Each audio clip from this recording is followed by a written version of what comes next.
Kupa story ya mwanamke mmoja na mtoto wake wa kike. Walikuja kwangu Majaoni. Msichana, nilikuwa na hoji watu wakiketi chini. Wakati huo nilikuwa na keti chini hivi na hoji watu. Sasa mama amekuja na msichana wake. Mama akaketi, akaangalia chini. Msichana akaniambia, "Pastor, ongea na mamangu." Nikamuuliza kwa nini? "Mimi mamangu amenichosha na ananiudhi. Sitamsaidia tena, mwambie." Nikamuuliza, "Unamsaidia nini?" "Mimi ndio namlisha, namvalisha kila kitu na ana mume." Kabia sawa. "Nampa mama pesa, mama atumii vizuri. Nampa mama pesa, mama atumii vizuri. Sasa hata mzungu wangu amechoka na yeye." Mama aliangalia tu chini. Aliongea mambo mengi. Akaniambia, "Sasa tukitoka hapa mimi na mamangu kwisha. Niende zangu, aende zake." Mamake aliinua kichwa, nikamwambia, "Mama, unaweza ongea?" Akaniambia, "Pastor, naomba niongee." "Pastor, ikiwa huyu alitoka hapa, na unajua msichana ni ngapi?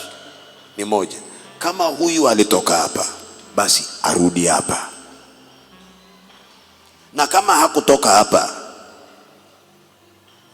aende kwingine. Kama alitoka hapa, namtaka hapa kwa tumbo." Hayo mafumbo ni magumu, hakuna mtu anaelewa.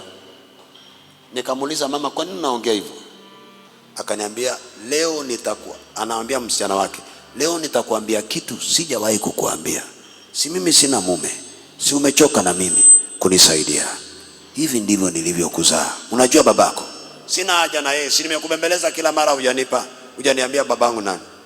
Babako alinishikisha mimba nikiwa kwao. Yeye na mamake na watu wa kwao wakanitoroka hospitalini. Nilibaki hospitalini Kenyatta. Miaka hiyo ya kale. Alafu nikashindwa jinsi ya kutoka. Lakini nilikuwa naona wamama wenzangu walioachwa hapa na mabwana zao wakawatoroka wanaenda. Akauliza mama mmoja, "Wewe waenda ulilipa?" Akasema, "Sijalipa." "Natokaje?" "Uliza security." Alipouliza security, baada ya siku 3 security akamwambia, "Si walikwambia vile tunafanya alafu natengeneza faili yako?"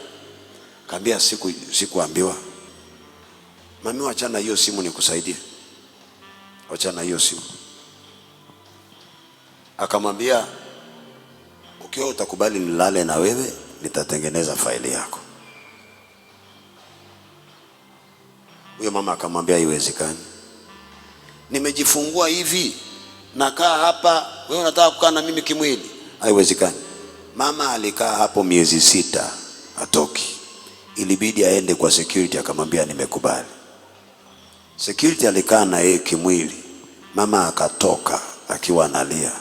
Akasema, "Huyu mtoto imebidi nilale na mtu nisiyemjua." Na akamwambukiza huyo mama ukimwi. Baadaye alijua yeye kuna ukimwi. So mama amekuwa akimeza tembe na hakuolewa tena, na alikasirika, hakurudi kwa yule mwanaume. Akaniambia, "Pastor, nimemsomesha mpaka form 4 nikampeleka college. Akaolewa na mzungu. Anaishi beach. Ni mimi tu ndio sifai kwake. Mimi tu ndio namsumbua." Ikiwa nililala na watchman ili nimtoe huyo hospitalini, na nimemsomesha nikamlea mtoto mmoja, sikuwahi pata mwanaume arudi hapa. Na huyo mama akaamua anaenda. Nikamwambia, "Mama, usiende." Akaniambia, "Nitakusikiza lakini sitasikiza huyo." Nikamuuliza, "Msichana, uko na uwezo wa kurudi kwa tumbo? Ushawahi kufanya hivyo kwa ajili ya hao watoto wako?" "Ulijua hayo?" Ilibidi huyo msichana apige magoti aombe mamake msamaha. Mamake akasema, "Sikusamehi. Kama ni lazima nitoe nguo zangu nibaki uchi ndio ujue ulitoka wapi, hakuna msamaha." Nilibembeleza mama. Mama akaniambia, "Pastor, kwa ajili yako nitamsamehe lakini sirudi kwake." Nikamwambia, "Usiporudi kwake hujamsamehe." hamjui mahali hao wametoka ili muwe watu. Mimi na wewe hatujui gharama hawa walilipa ili tuzaliwe. Heshima ibakie kwa wazazi.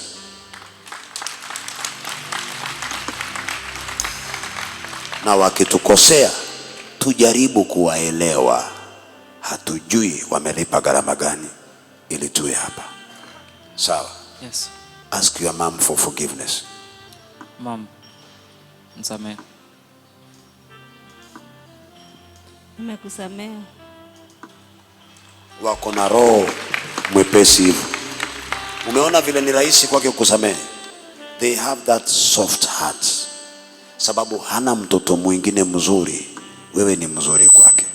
Pamoja na ubaya wako na uzuri wako, hautawahi badilika kwa yule mama.